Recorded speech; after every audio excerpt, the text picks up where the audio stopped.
What's up guys, welcome back to the channel. Today I decided to do a 3-year car review and a current mod list on my 370Z. So let's get to it. First mod that's been updated, so we'll do the mod list first. First mod on the updated list is the Nismo V2 front bumper that I picked up from Nissan itself actually. It was actually a really good deal on it. It was about $1,000 all up for pretty much everything and then paint on top. So not bad really for a genuine piece, considering a used genuine was like 2.2 just before shipping. That's pretty good. We've also blacked out the headlights, as you can see. So that one looks pretty good. This one on camera doesn't look too bad, but it's horrible and a piece of plastic's in there. So as well as the front bumper and the headlights, we've also picked up a new set of wheels. We picked up the Cosmos XT206R racing wheels. So on the front it's at 18.9.5 and the rear is 18/11. That's a +10, +8. So no spaces at all required. Fitment is, I'd say it's pretty nasty. And then the front poking out a little bit. So I got these second hand, so they do have a little bit of scruff marks on them, but who cares really for what they are. So we've also made some custom side splitters. It's just a 2mm ABS plastic being cut, and I've just 3M taped it on with a couple of screws up on one end, just because it wasn't sitting correctly. Still on BC Gold suspension. It's BR series coilovers. It's not dropped the full way. It's kind of at like a daily driver sense. Also got the Amuse rear. This is a replica because I'm not spending $3 on a bumper. And so with this I've had a couple of issues. I need to get fender flares, fenders, walls, whatever they're called, installed correctly, and I've got a rattle, and now I think the rattle is because of this box under here where you click all your buttons to open up the car and everything like that. That's kind of floating, so I think that's hitting somewhere, but I'm not entirely sure because some of this part here is floating up and some is actually touching, so I'm guessing when the exhaust is going it's rattling hard. Speaking of exhausts, we've got the Greedy. So we're now running a Greedy Cat back with art pipes. So it's pretty gnarly sounding exhaust setup. Really liking it compared to just the Tomy Y-back, I guess you would call it. Or muffler delete, whatever. That thing was raspy as hell, super loud. It was like 102 decibels with silence wrong, which is insane.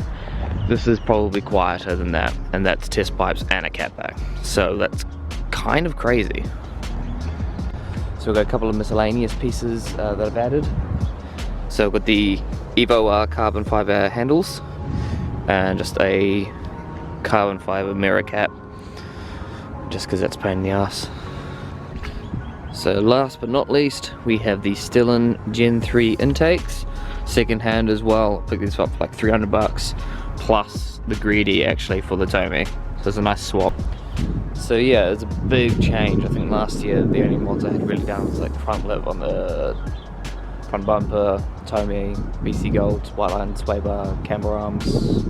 I think that was basically it, and a set of wheels. But now we've basically changed the entire build, which is crazy, over a course of a year, and I only spent like an extra $2,500 to do it, because I swapped a lot of pieces over, which is pretty dope. She's sitting very nice. I think she's very tidy. The only thing I want now is the duckbill and tune. Then cosmetically on the outside it's pretty much done for now. Like fenders and a hood, but whatever. I don't have the DRLs on the Nismo bumper because they're expensive, although Evo R sells them pretty cheap. But yeah.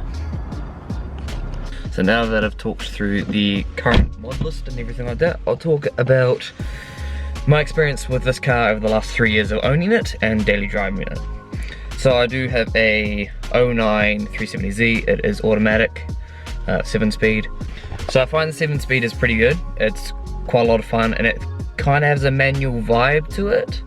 Obviously it's not a manual, but it kind of does change gears like the manual does. I think it's meant to, except when you're like flooring it, it's pretty good. It's not been tuned yet, so with the tune you get a transmission tune as well with admin tuning, which is who I'll go with because tunes in New Zealand are stupid cost-wise for at least this car. In terms of reliability, which is like the main thing I think anybody's interested in, I've had only the one issue with this car, and that was the steering lock failure. So if you look in my logs, you'll see one where I did a how to fix, which is basically trying to get the car into AC mode and then pulling a fuse, and then it's been fine ever since. And that was like a year and a half ago. The only issue is starting up takes like 2 or 3 seconds for it to register the key and then actually start. In terms of like comfortability though, if you're doing like windy road pulls and all that kind of stuff, it's not the best. These seats don't hold you. I've got the Touring Edition, so the heated seats, blah blah blah. Yeah, it's not a good job of holding you when you're going around the windy cabins and everything like that. But it's not bad. You've got heated seats. And then long distance driving, it was alright. I did an 8-hour drive at one go, and I suppose it was alright. Not the best, not the worst. But I mean, it's a sports car, so you can't really expect to have the most comfortable ride all the time. So in terms of maintenance costs, all I've done is the regular service, so an oil change pretty much every 6 months to a year. And I've done one transmission fluid change and flush. I believe Nissan says it's a lifetime fluid, blah blah blah. I wouldn't buy any of that shit, so I changed it out because it was starting to feel a bit funny. It's felt great ever since, and I'll probably do it again in another 6 months time. In terms of like modifications of this car, if you don't have a lot of money, I'd probably go cosmetically. If you're wanting to build high horsepower and stuff like that, it's definitely not the build unless you have money. If you've got money, it's a great platform. I mean, turbo kit, and you've got 600 horsepower and a great looking car. You got a baby GTR in a sense. So yeah, like, got money, awesome platform. If you don't have money, still a great platform. Handles really well from factory. You can do just a couple of suspension mods, great. You got a good amount of power, and then just go for looks, and you have an amazing looking car that looks better than most of the cars and still beats most of the cars on the streets.